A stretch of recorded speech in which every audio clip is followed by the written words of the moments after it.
Bienvenue, chers amis, sur Lumen Christi TV et particulièrement sur votre émission 1001 découvertes sur la Vierge Marie. Je suis heureux de savoir que nous sommes très nombreux dans le monde à aimer cette émission et à la faire connaître. Je m'intéresse aujourd'hui à une question légitime de Rodrigue qui nous a écrit depuis la Côte d'Ivoire. Bonjour à nos amis ivoiriens et à tous les autres du monde entier.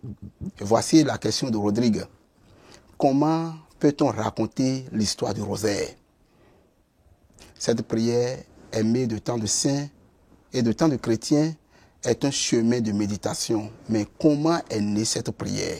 Comment a-t-elle évolué pour devenir une pratique préférentielle pour les fidèles aujourd'hui? Ensemble, nous allons parcourir l'histoire du rosaire, depuis ses origines avec Saint Dominique jusqu'à son rôle dans l'Église contemporaine.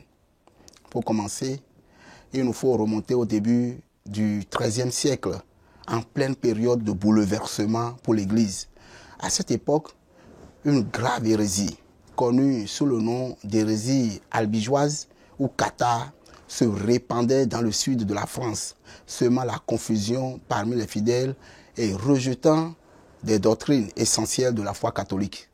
Saint Dominique, fondateur de l'ordre des Dominicains, l'ordre des prêcheurs, notre père archevêque Monseigneur Ngoubedi Roger est de cet ordre, était donc missionné pour prêcher la vérité et ramener les âmes à l'Église.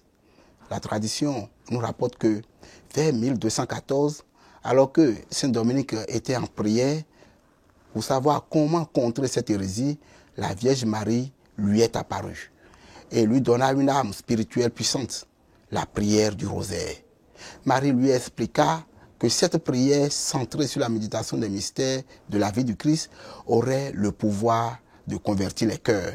C'est ainsi que le rosaire, sous une forme simple, a commencé à se répandre. À l'origine, la prière du rosaire n'était pas encore la même chose que celle que nous connaissons aujourd'hui.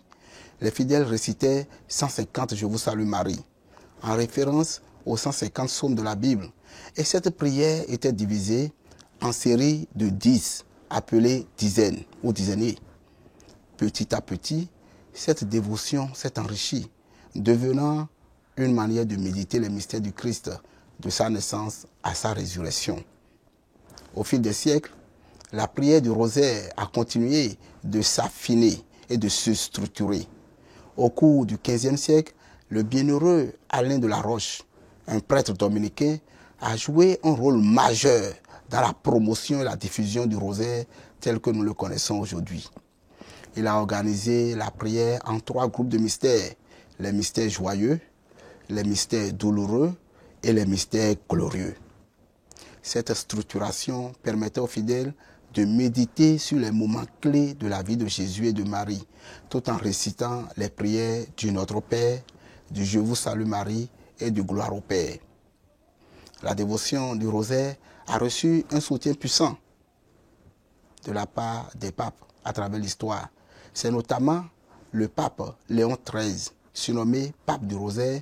C'est lui qui a fait la promotion de cette prière, en lui accordant une place centrale dans la vie de l'Église.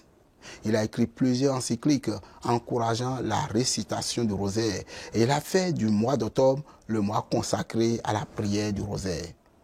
Léon XIII voyait dans le rosaire une âme spirituelle pour la paix dans le monde et pour la conversion des âmes.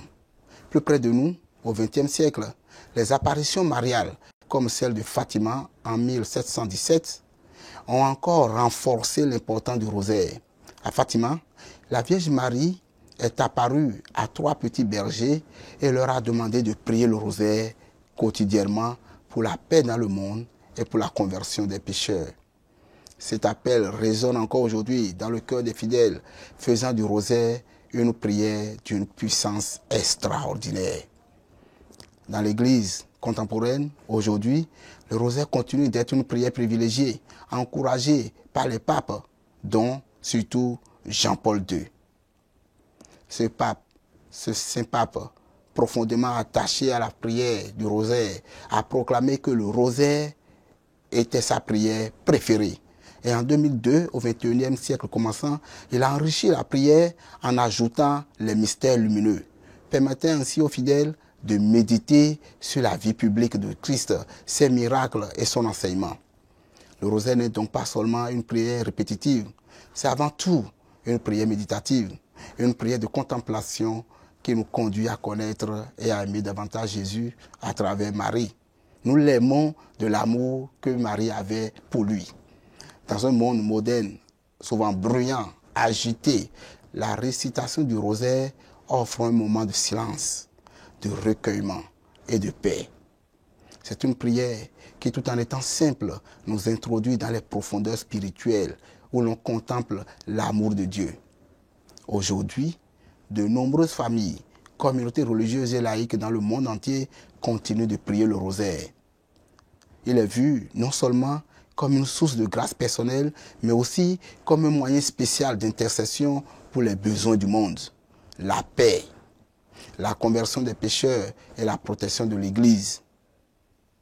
Pour conclure, cette découverte historique, chers téléspectateurs, nous voyons que le rosaire est une prière qui traverse les temps.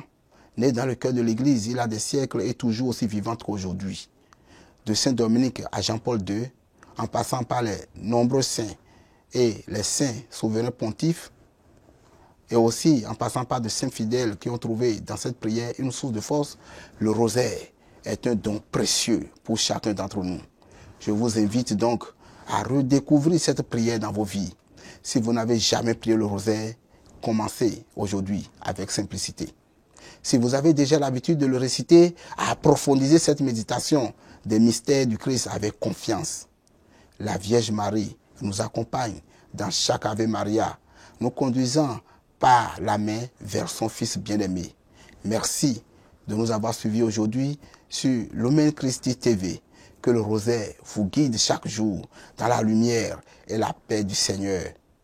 En comptant sur l'intercession de la Vierge Marie, je vous bénis au nom du Père et du Fils et du Saint-Esprit. Et à très bientôt pour une nouvelle découverte sur la Vierge Marie.